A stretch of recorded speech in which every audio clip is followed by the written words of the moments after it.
Well, hey, all right, everybody. Thanks so much for tuning in. I'm super excited. I finally have a chance to chat with a good friend of mine, Len.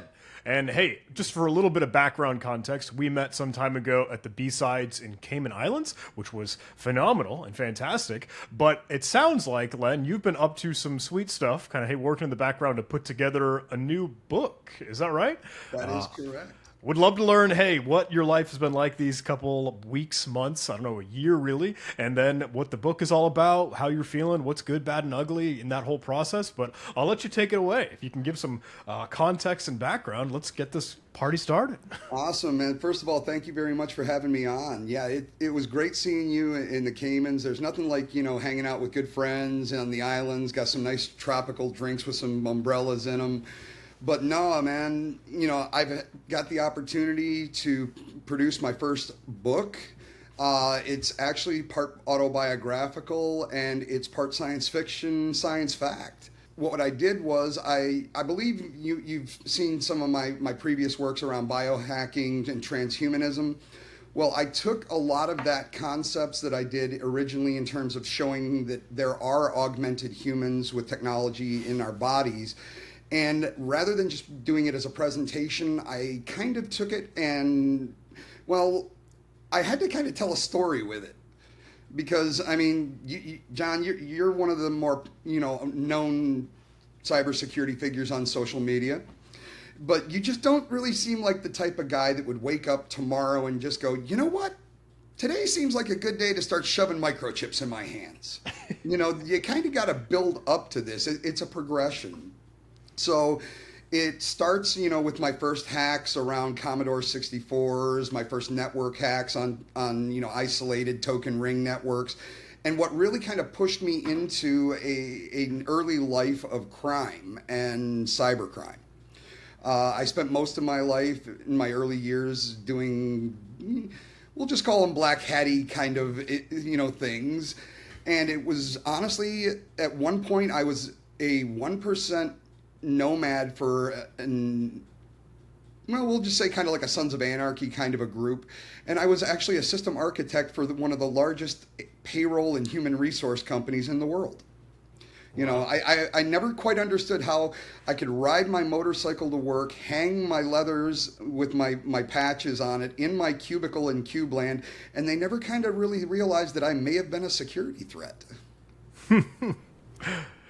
Well, if I may, because I know, and I don't know if it's super duper clear for everyone that, I don't know, might have just stumbled across the video, but I think one of the coolest things about you, Len, is just exactly that. You, hey, are working with some extra devices, some extra tech, just living in your arm. Is that right?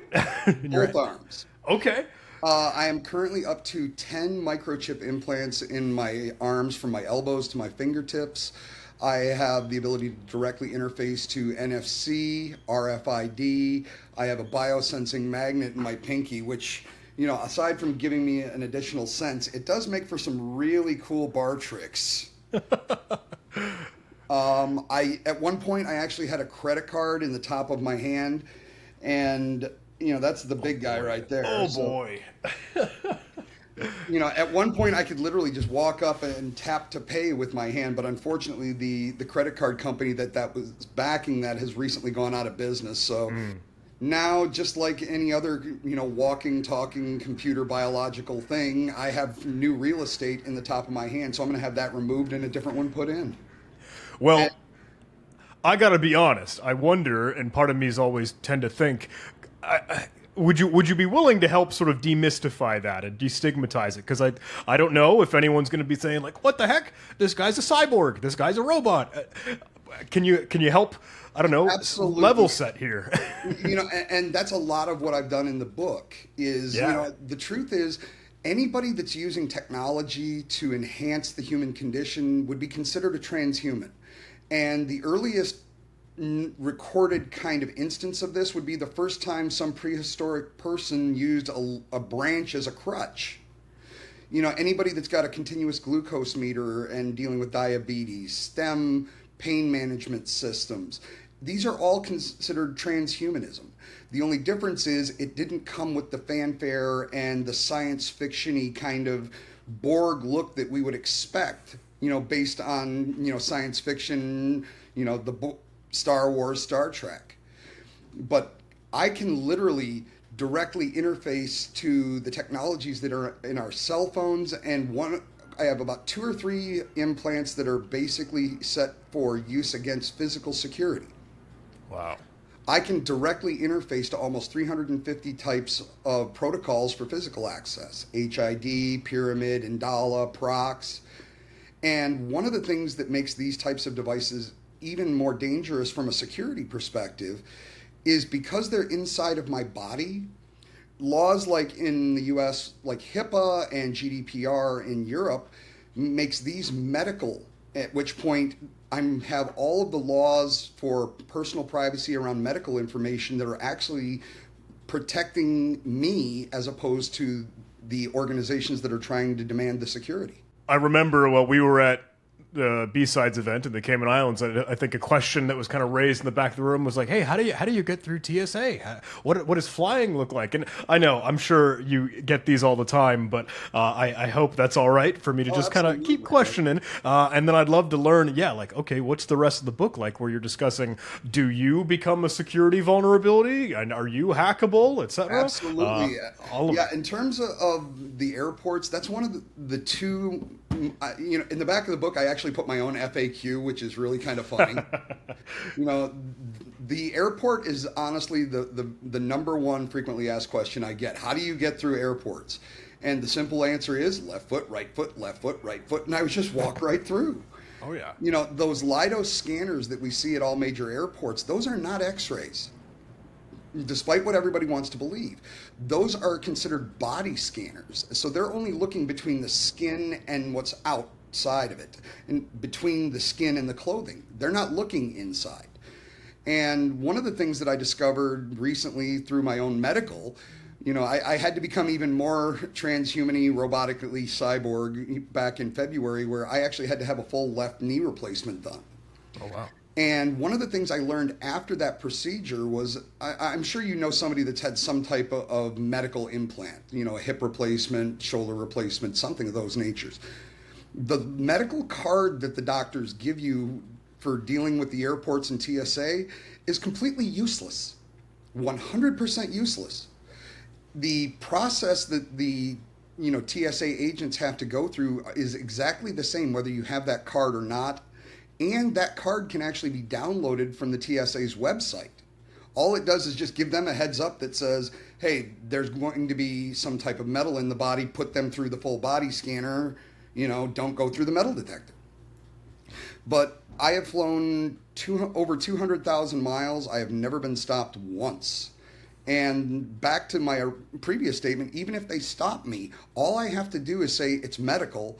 And they're not allowed to go any deeper because then they would be prying into my medical history, which is protected by law. Here's something for you, John. Have you ever heard of technology sniffing dogs in any of your research? No, not for sniffing dogs and technology. There is a new kind of canine that has been added. We actually have one of these canines here in Texas, up in Dallas. So most people are familiar with cadaver dogs, drug dogs, explosive dogs. But they've now got a new technology smelling dog. And it doesn't work the exact same way, but they've trained the dogs to hit on a specific chemical that's used during circuitry and hard drive creation called triphenylphosphine oxide. So these dogs are used in criminal cases around pedophilia, human trafficking. So this isn't not the same thing like we would have at the airports where they're looking for drugs and they smell your suitcase and they sit and it's like, oh, John Hammond, you have an iPhone, you have technology.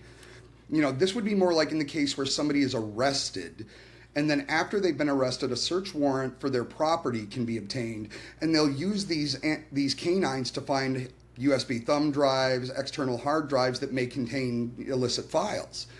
My question is, and I've reached out to the local police department, we're trying to actually set up an opportunity for me to come in and meet this particular canine. Can they smell the technology through the skin? Because that would currently be about the only way that you could actually detect someone like me. And I can't help but go back to the original Terminator movies, and everywhere the rebels were, they had dogs because the dogs could smell the machines. And I'm wondering if through the advent of technology and consumer grade implants, is this going to be a situation where life is ultimately going to imitate art? That is quite a thought. And maybe we'll get there. But the rest of the book kind of takes off and goes into demystifying, anyone who what I would consider technologically augmented. I spend a lot of time around the concepts of brain-computer interfaces. There's a lot of discussions about Neuralink and even Neuralink's biggest competitor, which most people have never heard of, called Synchron. Yeah, I haven't heard of that one myself. In my opinion, I love the fact that a lot of what Elon is bringing to the table with Neuralink is the publicity. It's the ability to get the information about brain-computer interfaces out. But, when it comes to the actual implementation, human trials, they're actually behind the eight ball. There's an additional company called Synchron based out of Melbourne, Australia. And Neuralink is a lot like BlackRock Neuroscience, BrainGate, and the ability of putting devices in our brain has been around since the early 90s. Wow. There's an amazing book called I, Cyborg by a Dr. Kevin Warwick out of Oxford University. He was actually the first person to embed electrodes into his nervous system and was actually able to control a robotic hand in New York when he was sitting in his office in Cambridge. Yeah, he also was the very first one, and this is actually, in my opinion, one of the coolest in ideas that was ever done in terms of transhumanism. He actually got hit, and props to Dr. Warwick, because I offered to do the same thing with my wife, and she was just like, there is no way. But his wife actually had the same electrodes put into a nerve bundle in her hand. And anytime Dr. Warwick would open his hand, she would feel it. And they were transmitting this stuff across the internet. And whenever she would open her hand, Dr. Warwick said he could feel a ping in his brain. Whoa. So we are really moving beyond the realms of what people can normally consider human activity. And to answer your other question that you had originally asked, am I hackable? Oh, heck yeah. Tell me about that. Like, how does that work? You got to think about it. You remember the old days, and I hope you do, but rewritable CD-ROMs. Oh, yep. I got that one at least. That's in the catalog. But you remember how you could rewrite them as many times as you want, but you could also close them. So all of my implants currently, which are all consumer grade, bought right off of a website, it's called dangerousthings.com. They're based out of Seattle, Washington. In Europe, there is a second distributor called KSEC based out of the UK. So these are off-the-shelf devices that are normally used for legitimate use cases, but as you've seen and as I've seen you demonstrate in numerous of your videos, the most amazing audit tools or legitimate tools become some of the greatest offensive tools when repurposed. True enough. Most of the usual use cases for these types of implants would be replacing your badge to get into a shared garage. Maybe you go to a gym and they give you a little RFID key card to get in. You can put it on there. There's even one select group of implants called the Vivo Key. And this is actually a way to actually enhance my security online.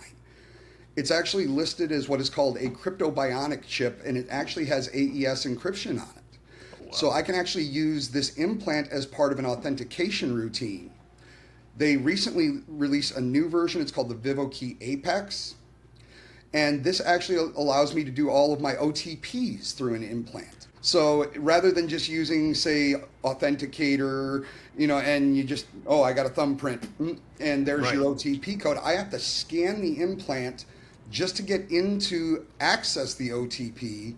And then as soon as that first 60-second code runs down, I actually have to scan the implant again to get a different one. So in my opinion, this is more like true multi-factor, integrated cyborg style, MFA. It also has my crypto wallet authentication in there. And if you drive a Tesla, you can actually put your Tesla valet key on an implant, just get in your car and drive. That's wild. I guess you don't have to worry about, yeah, those identity attacks or the three layers of authentication, the pedestals of something you know, something you have, and something that you are. Well, look, you've got that all contained. You don't need the duo or the authenticator. You're right. That's very neat. So, I mean, when I first started going down the road of transhumanism, it was all about, how can I use these off-the-shelf products to essentially find a new attack vector that people weren't looking for. And over the course of my journey, I basically discovered that not only can I cause havoc with these types of devices, they can actually enhance my own personal security. And the way I see it, especially when we're dealing with things like deep fake, we're in a point in the world right now where we're sitting here on Riverside, but you don't know that this is actually me. I mean, there's no real way to prove this is me. And if we take a look at what happened in Asia a couple of months ago with that financial worker who wound up in that video chat with his CEO and his CFO that were both deep fake and wound up transferring $25 million. Goodness. So we can no longer believe what we see or hear is, and I'll take it even one step farther. How do you get a unique identifier to a human being anymore that can't be counterfeited, spoofed, or bypassed? Yeah. I don't know. I try to think of the all cheesy passport cards, passport birth certificate, but that's just something you can print on a piece of paper. So that's a thought. Goodness. And I've even had people come to me and go, well, what about DNA? Well, we have CRISPR technology right now. You may not live long afterwards, but we can literally cut and paste DNA sequencing. Every time we get a virus, our DNA changes to some extent. We passed facial biometrics with deepfake. Voice patterns are gone. Everybody's talking about behavioral authentication as the next potential solution to identity. But there is no way to identify a unique human being. And one of the questions that I've stated is, could the idea of implantation and transhumanism become some type of a source of truth to an individual? I would think that it might be, right? Because look, that, again, much like the identity or the auth provider or like a duo, or like you are the only proof that you are what you say you are, or who you are, and who you have been throughout over many years. That's crazy. I'm sorry. I know this is, I'm sure you get this reaction a lot, but I think this is just a fascinating thing. And especially throughout the book, as you're telling, I know you said a little bit of the autobiography for your career. And if you'd like to, if we can chime in a little bit more on, I guess, your background and how that inspired bringing this to life. And even, the science fiction, is it so much a story or a narrative, or is it still that speculation on, what, maybe our future is going to have more and more of this in a part of it? I don't mean to keep rambling, sorry. I think it's more of a roadmap because, we're seeing a lot of changes. In terms of my history, I was born on the west side of Detroit, very awkward kid, very shy. And I basically just discovered that it was easier to be a jerk, and bad attention is better than no attention at all. And growing up as a Gen X kid, I basically had absentee parents. I raised myself running the streets of Detroit. And eventually, just looking to find some companionship and friends, I wound up in the motorcycle clubs. Yeah. And I will freely say it is not like it is on Sons of Anarchy. You never go out and beat up people wearing your club stuff. There's an amazing thing that most people don't realize in the United States is there's a law called RICO, which is essentially the guilt by association law. It was originally put out to go after mobsters and things like that. But if you're a known member of an illegal organization, you could be in another city, another state, heck, you could be in another country, and they do something heinous. The minute you get back, you're arrested because it's guilt by association. So, yeah, there's a little fun fact. Real bikers do not do that. But I spent about 15 years of my life in those types of organizations, and that's where I like to say I got most of my skills through practical application. Gotcha. It's a friendly way of saying I did a lot of things that I really probably shouldn't have. But Well, I'm sure there are stories there here and there. no, none that I'll tell until statute of limitations are up. Fair enough. But it all changed when I started having grandkids. Yeah. You know, and I'm showing my age here, but no, I was fine with screwing my own kids up, and looking back on my life, I wasn't a very good example to anybody. You know, but when I saw they handed me my first grandchild, I was like, I can't do this anymore. Mm-hmm. And I made a promise that, you know, my grandkids would never meet me behind bars, and I needed to become something that they would never be afraid of or ashamed of. And in doing so, I quit not only doing, you know, illegal activities, but I quit the clubs. I changed my life. I moved to a different state. You know, and I left in good standings, which means I have no issues with any of the organizations I was members of. And I started using a lot of what I was doing out on the streets, but I started looking at them from the opposite perspective. I mean, you know it as well as I do. One of the biggest catchphrases in cybersecurity is, you know, we have to think like the attacker. We need to learn how to think like the bad guy. I don't need to learn to think like the bad guy. I just need to think. You know, the minute I walk into a room, where are the security cameras? Where are the exits? You know, and I think it's just conditioned me to the point where I can look and I can see things from the same perspective of an adversary. And I find that gives me a really unique perspective on the security landscape, as well as what we're going to be moving into. Well, I know the title here. I'm looking at it, and I'm very, very grateful you had sent kind of, hey, a little advance copy, something for me to peruse. So the title of your book is Human Hacked, and subtitle, My Life and Lessons as the World's First Augmented Ethical Hacker. So I know all of that bundled up and wrapped in it.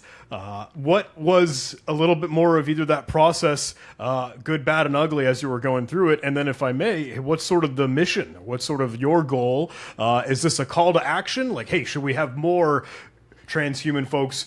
A lot of those, I don't want to say cyborg because I don't know if that's a good, bad, or ugly again connotation. But or is it just like, hey, let's have a little bit more understanding, and let's have a little bit more of a perspective on how that's a potential part of our reality? I think my goal for the book, most of all, was basically to just get people to realize that there are attacks out there that you may not even be aware exist. Yeah, like have the conception. That's wild. Exactly. You know, and when it comes down to it, a lot of the attacks that I can do with the current consumer grade hardware that I can buy are all attacks that, as professionals, we've kind of, you know, just overlooked these and considered them to be a non-issue anymore. I mean, one of the simplest ways to prevent these attacks, especially the attacks I have against mobile devices, you know, and before I go into that, I actually explain about 5 different attacks that I can do, all instantiated from microchip implants. I can download Trojans to Android devices. Both Android and iPhones can be redirected to, and I know you're a little bit younger than me. I'm an old school guy. I think one of my favorite tools to this day is still beef, because people don't look for it anymore. Yeah. You know, and for any of the listeners, that's the browser extension exploit framework. This is that urban legend that, you know, the minute you go to the bad guy's webpage, they're in your system. It uses Java hooks. You know, and people don't think anymore that this is an actual real thing. They just think it's an urban legend. So I can redirect iPhones and Androids and be in your device before I even hand your device back to you. And I just came up with a couple of new attacks which I've added for this book, which I think are some of the nastiest ones that I've come up with so far. So hypothetically, John, who's your favorite, you know, hacker out there? And I use that term very lovingly, because at the end of the day, I don't think there's anything wrong with hacking. Yeah. Oh goodness, I have no clue. I love it when I put people on the spotlight. Yeah. You know what? We'll give a big shout out to Dave Kennedy. I think he's always doing cool stuff. Yeah, sweet guy. Dave Kennedy. So I'm assuming you know Dave. Probably. Yes.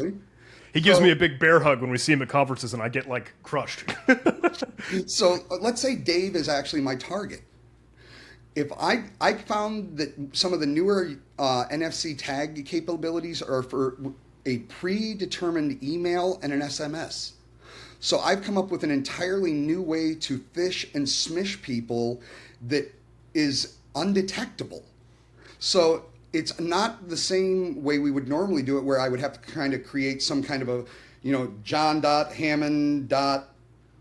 Influencer at protonmail.m, whatever. Right. What I'd do is just, hey, John, hey, can I see your phone for a minute, man? Let me show you this new video. The minute that the NFC energizes, it can either be a preformed email, including links, or an SMS, and it's going to come from your phone directly to Dave. So the idea of spoofing the originator is gone. It's actually coming from your number and your email. All done because you get to hold the phone and your, implant will do what it needs to, oh man, you're right. That would do it. It just takes the ask like, hey man, I want to show you a video. Wow. And the other one that I came up with and I think you're going to love this. I took a Raspberry Pi Zero W2, stuck a battery pack on it, loaded it up with Ubuntu 2404, which has the built-in ability to just spawn a hotspot as part of the OS. I don't know if you've noticed that. I think it's one of the coolest features of 24. Ooh, yeah. You go Ubuntu up under can the do that easy now? Yeah. You go up under your wireless networks, all networks, and there's just an option that says create hotspot. So you can create a Wi-Fi hotspot with built-in controls to the OS. Then what I did was use the man-in-the-middle proxy to throw a transparent proxy behind it. I have 10 different implants in my hands. So the first implant, I can download the root level certificate to your device. The second implant tag is connect to Wi-Fi network, where I can connect you directly to the Raspberry Pi Zero W2 sitting in my pocket, logging all of the communications from your mobile device from the moment the root certificate is installed. I'm still putting pieces together in my mind. All of this means, and I'm sure that you have had to do this, that means you at some point SSH into yourself. Is that right? Is that fair to say? Well, actually what I do is I use my phone to connect to the Raspberry Pi, turn it on, just stick it in my pocket or put it in my bag. Yeah.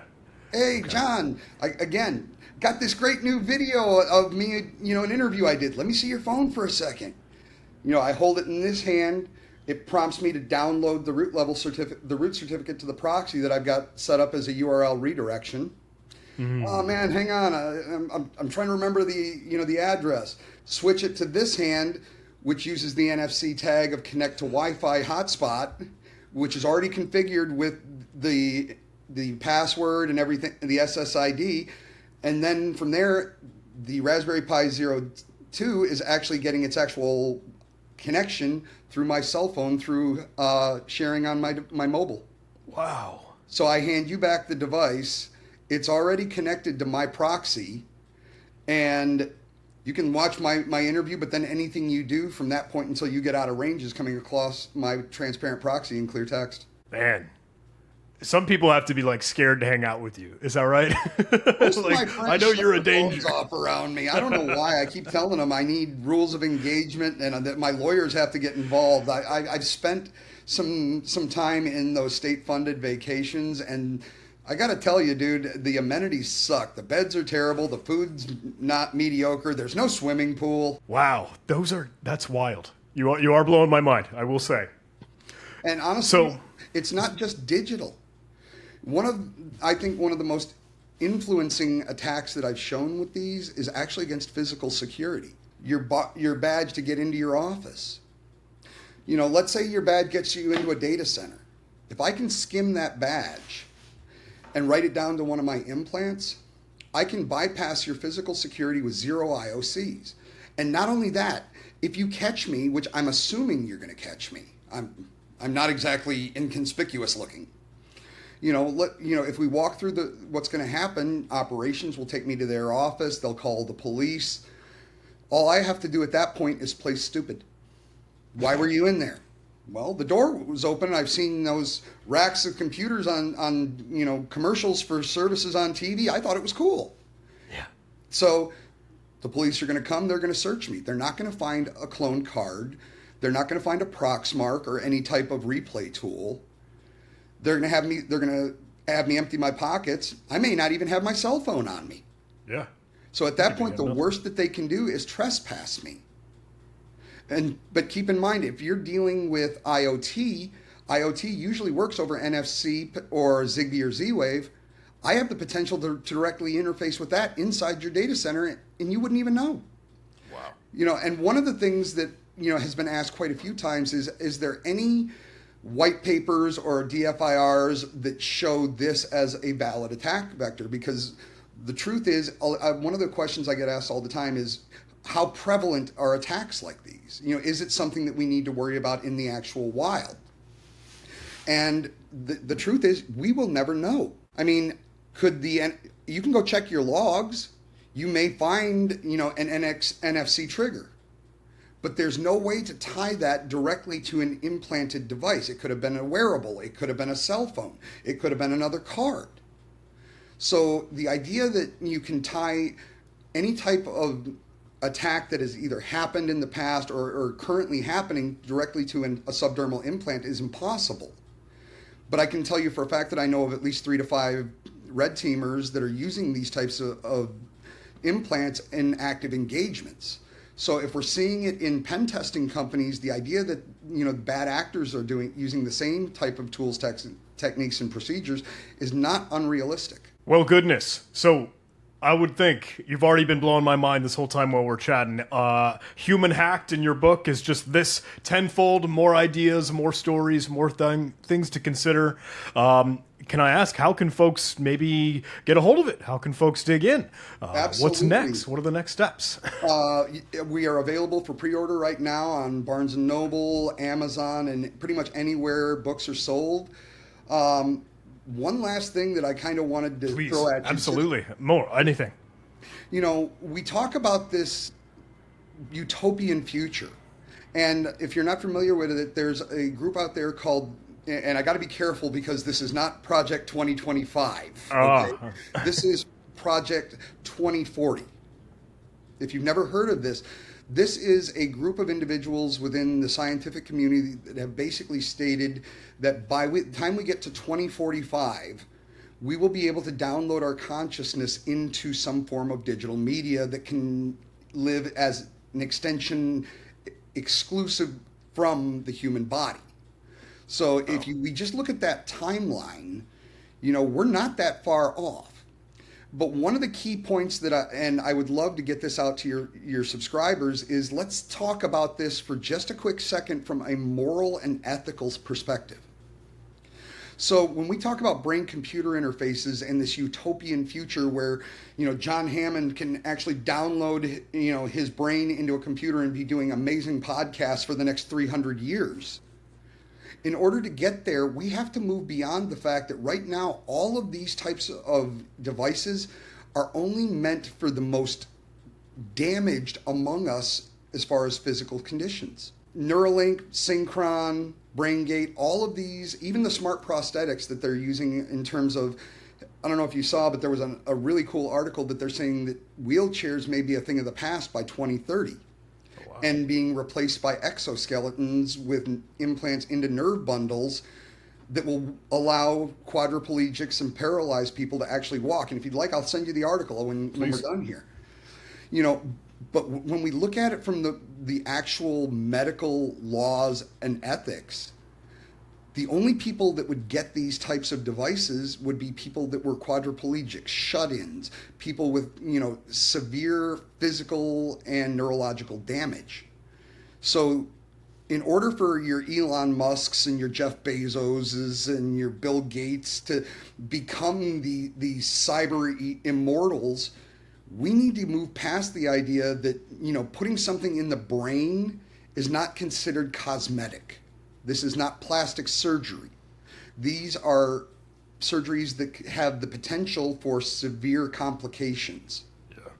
Not every brain-computer interface is universally accepted by the human body, just like anything else that gets put in. So we need to determine, A, is this something that we want to do moving forward for shut-ins and medical issues, or is this something we want to do to try and enhance and expand the human existence beyond the physical plane? Goodness gracious. I do want to spend the time that I can to explore and peruse your book.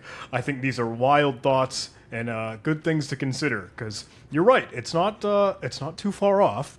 And how many, can I ask, do you have a good gaggle of friends that are in that, hey, transhuman implant world reality, living it day in, day out? Absolutely. And we actually do have some high level numbers. There could be anywhere between 50 to 100,000 individuals globally walking around with implants in them. And one last thing, just as to set the stage for all of your viewers and subscribers that were concerned back during COVID that, oh my goodness, the government is putting a tracking chip in me. I addressed that too. There is no way that they could have put a tracking chip in us without us knowing. For quick reference, the needles that they use to implant microchips are about as big as this pen. I think if any one of the citizens anywhere in the world that went in to get that vaccine saw somebody walking in with a needle that big, there would have been far few people getting the vaccine. I think you might have had a picture in your book. Absolutely. I was scrolling through it and I saw one. It was like, you're looking very Final Fantasy right now. But yep, there it is. Yep. And maybe a little bit of a quick disclaimer, heads up warning if we showcase that in the video. But that would be very, very fascinating. Yeah, I would have anybody that is willing to spend some time and read my book. I'll warn you. Chapter 7 is called My First Installs. It's a pretty graphic chapter because I actually go into how these things get installed. Some of them are a simple syringe. Some of them require scalpels and dermal elevators. So some can be quick, some are extremely intense, and at the end of the day, all of them were done without the use of any type of Novocaine or numbing agent because it's against the law. Well, you know what?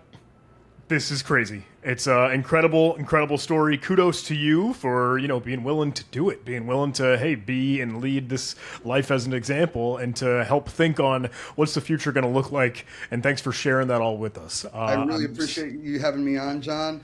It's been an absolute pleasure.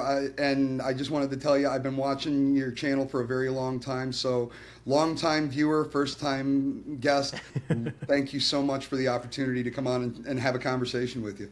Well, it's mutual. We're fanboys to each other, and we'll get a link in the description for folks wanting to check out Human Hacked. Thanks so much, Len. My pleasure.